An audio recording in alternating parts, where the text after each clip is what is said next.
Usually, when we look at the Quran is a book of principles. It does not give us details.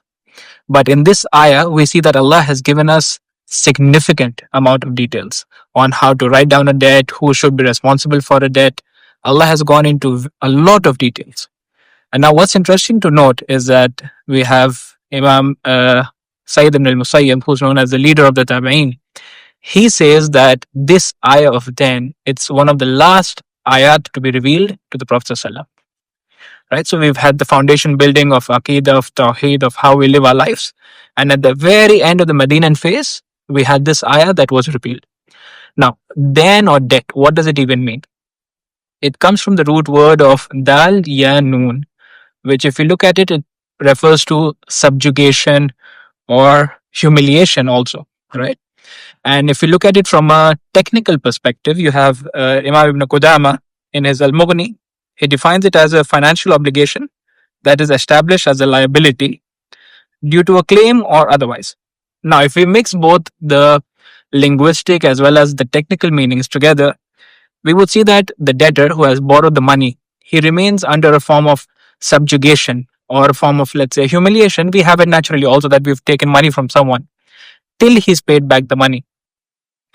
Right. Now, if we look at this ayah and we analyze it, so let's have a quick look at the lessons that we can derive from this ayah. The very first thing that we see from this ayah is that Allah is telling us to record the duration of the debt without any ambiguity. So when we're writing down the debt, we don't leave it open-ended. We make sure that, okay, I'm taking 1,000 ringgits from you. It's going to be for 1 month. At the end of 1 month, I'm going to return it. We don't say, I'll give it to you in July of this year, July of next year. We cannot leave it open-ended and there's no ambiguity in the contract. Second of all, of course, is to write it down, to record it. And that all the people who are involved in this, you have the debtor, the dettee, and you have the witnesses. Everyone should be fearing Allah with regards to their responsibilities in this contract. Now, who writes the contract? This is, the scholars would say that the person who's drafting the contract, he should be someone who is trustworthy. This is someone who we trust. And this is someone who is impartial. Yeah, and he's not someone who's necessarily the friend of one of the people, so that if a dispute occurs, he's going to favor one of the parties. So we would like someone here to be someone who is impartial in nature. Now, what are the conditions of the contract? Usually this is left to the debtor, the one who is borrowing the money, to tell, okay, I'm going to be borrowing X amount of money for this duration of time, and I'm going to give it back on this specific date. So later on, he cannot say, oh, I was imposed an amount or I was imposed a specific date. The onus is now completely on the debtor to say, okay, this is the contract that I'm agreeing to. And now, once we've set up the details, we bring in 2 witnesses. The Sharia here would tell us that we need 2 male witnesses, or 1 male and 2 female witnesses to witness the contract. This is to, of course, make sure that later on, in case of any issues or any problems that might arise, we have the witnesses as well as a written document to make sure that everything is settled and nobody's rights are being taken. Now, there might also be a time where the debtor might be someone who is ill, who is young in age. So we have people who might take advantage of this. So here the Sharia tells us that if you have such a scenario, then the legal guardian of the person should come forward and they should set the terms of how the contract is going to be, how the money is going to be returned, etc., etc. Another thing that we learn from this ayah is that people should not abstain from either being the one who helps to record or to come forward and become the witness. One of the things that the Mashaykh would tell us over here is that the ability itself to record, to read and write, it's a gift from Allah that has been given to all of us. And there might be people you might see who are in the villages or here or there, or even amongst our circles. We know people who are good in maybe speaking, but they're not good in writing or documenting things. So if Allah has given us a skill, we should come forward and say, okay, I will become the witness. I will help you out. I'll draft the contract for you guys. And then we'll witness it. Because here the end goal is that somebody who needs money gets the money and their life is set. They don't end up doing something which is wrong. Another thing that Allah touches upon in this ayah is that we shouldn't look down at the value or the amount that is there in the contract. So we can't say, oh, this is only 100 ringgits, no need for a contract in this. No, 100 ringgits is also a big thing for many people. And that's usually where the domino effect starts. Somebody would say, oh, can you give me 10, 20 ringgits, 50 ringgits? And they never return it back. Forget the thousands of ringgits. But this 10, 20, 50 ringgits is what sets up a person on their journey of becoming someone who always borrows money and never returns it back. Right? Right. Okay. Moving on then. Now, is debt necessarily a bad thing? No. Because we see from the seerah of the Prophet ﷺ that he did take debt as well. Now, this wasn't necessarily a debt that he took for himself. Yeah, I need to build a house or something of that sort. His debt was primarily taken for his community. He was taking it on behalf of people to help the people, so on and so forth. But nonetheless, we see from this that taking debt is permissible, provided we have the intention to return the money. Imam Bukhari in his Sahih, he records that the Prophet ﷺ, he used to make dua nearly every day from falling into debt or a very large debt to such an extent where some of his wives or some of the Sahaba, they came up to him and asked him like, Ya Rasulullah, why do you make so much dua to be protected from debt? So he said a person who takes debt is someone who, when he speaks, he becomes accustomed to lying. And he is someone, when he makes a promise, he goes back on his word. And this is something I guess we all have noticed when we have been dealing with people who we've taken money from or we've given money to, that you don't want to become awkward, so you might say something here or there to just get rid of things, and that does fall under the ruling of lying. Now, our intention when we are borrowing money has to be good and clear from the get-go. We cannot say that, okay, you know what, I'll just take the money and not return it, because such a person has been deemed in the Sharia as a thief. Like the Prophet has been very, very clear that a person who borrows money with the intention of not returning it from the very get-go, he is deemed as a thief. But now, that being said, if a person in their heart says, I'm going to borrow the money and have the full intention to return it, but if they are not able to return it, then we have in the Sharia that Allah says He will reimburse the person. How this will happen, there are many different stories in the Sharia, but intention is very important when it comes to contracts, right? Another thing that we learn from the Sharia is that if one intends to pay back and they're starting to procrastinate, so let's say I've taken 1,000 ringgits in loan, I've gotten my salary of the month, but then I'm like, okay, maybe I need to keep this money a bit more, I'll give it a few weeks later. I have the money now to return it, but I'm procrastinating. Such is also deemed as injustice in the Sharia, that you are holding on to the right of another person, but you're not giving it to them, even though you can. And it's not going to harm you at all as well. We see from the seerah of the Prophet ﷺ that a man died while having a debt of just 2 or 3 dinars. And the Prophet ﷺ, when the janazah was brought to him, he refused to pray the janazah. He said, if the person has a debt, I'm not going to pray over him. Rather, you all pray over him, I'm not going to pray over him. Now, for someone like the Prophet ﷺ to abstain from your janazah, that's a huge loss.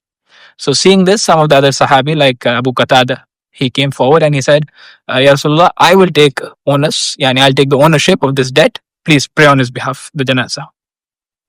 The Prophet ﷺ agreed. He went and he prayed the janazah.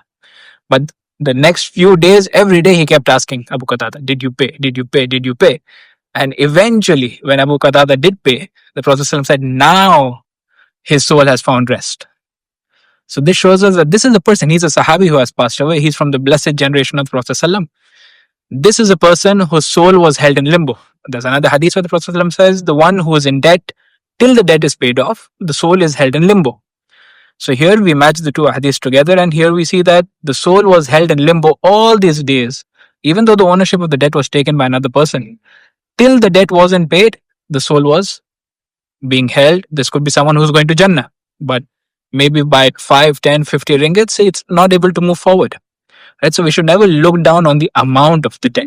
It should be kept equally important, and we should try to make sure we've sorted our debts as soon as possible. Now, this is what we said was about a Sahabi, right? Then we have another hadith where the Prophet ﷺ said, all the debts of a martyr, would be forgiven. Now we know the status of a martyr in Islam, like after the prophets or the shuhada, the prophets or the truthful, the siddiqeen. The next rank is the rank of the martyrs who are there fighting in the path of Allah. Even for this, Angel Jibril came down and he corrected the Prophet ﷺ that all the debts would be forgiven for a martyr except for debt. So what then about us? We have a Sahabi here whose soul was held in limbo. We have the martyrs who are of the highest levels. All these people are being held back just because of one thing, and that is debt. This should go to show us the importance of debt, how it's not something that we should take lightly. And if we do have to take it, then we make sure that we get rid of it as soon as possible. We don't keep it as a burden on our shoulders. Because today we see that we have fallen into a debt lifestyle, that we take money from one person, we go buy the latest iPhones, we buy cars, we are living a lifestyle which is outside our capacity, way outside our salaries. If you look at the newspapers in the last few weeks, every other day we get articles that say a person whose salary was 2,000, 3,000 ringgits, but he's gone and bought a new Mercedes. Like how? Doesn't make sense. So now for the next 15, 20 years of your life, you're going to be living in debt. And if you don't pay on time, not only are you paying debt, you're going to be paying riba, which is an even bigger sin. Right? So it's a domino effect that leads to even worse, or the dose of harms just keep increasing, by the get-go. So we should know our limitations. We should spread our legs only as much as the bed that we have. And one of the wisdoms that we get from our mashayikh is, when it comes to the dunya, look at those who are below you, so you're grateful. And this is a bit of a life hack also, because Allah says, if you are grateful, I will give you more. But if you are envious, then of course in a way we are saying that I'm not happy with what I have. I'm not happy with what Allah has given another person. But when it comes to the deen, always look at those who are striving harder and those who are above you. So this way you will always aspire to work towards the akhirah. You would want to be someone who is known to be good. So it's a good balance of both the deen and the dunya. Now, right. So we've spoken about the debtor, which is of course the main topic for today. But before I conclude, I'd like to even touch on the debtee, the one who is giving the money, because the way the Sharia works is la darar wa la dirar. Neither is a harm committed by a person, and neither is harm allowed to be done to the person. So we've spoken and we've told about how the debtor should be very, very careful. They should be strict in returning the money, etc., etc. But now the Sharia also talks about the one who gives the money. And we have multiple hadiths where the Prophet ﷺ has taught us that if you have given money to someone and you see that they're struggling, keep a light hand on them. Don't be very harsh, don't be very strict. And the one who keeps leniency in this or allows the debtor more time, Allah tells them that they will be of those few who will be given the shade of Allah on the day of judgment when there is no shade but His. This is one fayda. Another fayda that some of the scholars we've seen in the Musnad of Imam Ahmad, that they say for every day after the time period that was agreed upon has passed, each day that passes, that amount that you have given as a loan is considered as a charity that you're giving in the path of Allah. So there are multiple fawaid that we have, even for the debtee, to be easygoing. Don't be too harsh. Understand the scenario of the person who's in front of you. But that does not mean that the one who's taken the money now takes everyone for a ride. They're just taking the money and running away. Now, we'll conclude with this dua that Ali radiallahu anh, he taught a Sahabi who came to him and he complained to him about debt.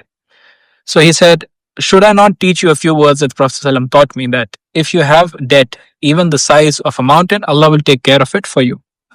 So the dua is, Allahumma kfini bihalalika an haramika wa aghnini bifadlika amman siwak. This was collected by Imam at-Tirmidhi. So what does it mean? It means, oh Allah, suffice me with what you have permitted so that I have no need of that which you have forbidden, and make me independent of means by your bounty so that I have no need of anyone beside you.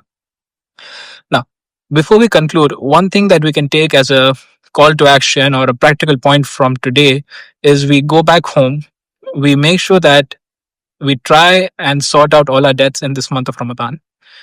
If we can't do that, at least we make sure that it's documented, it's written somewhere that if the angel of death comes and we are to pass away, our family knows that this person has a debt and they can get rid of it. Because as we spoke, if the debts are not paid, our souls are held in limbo. So make sure that the family knows this is the debt that we have. We need to get rid of it. Or if we can get rid of it, then we get rid of it as soon as possible. So with that, we'll conclude. Jazakumullah khair. سبحان ربك رب العزة عما يصفون والسلام على المرسلين والحمد لله رب العالمين. السلام عليكم ورحمة الله وبركاته.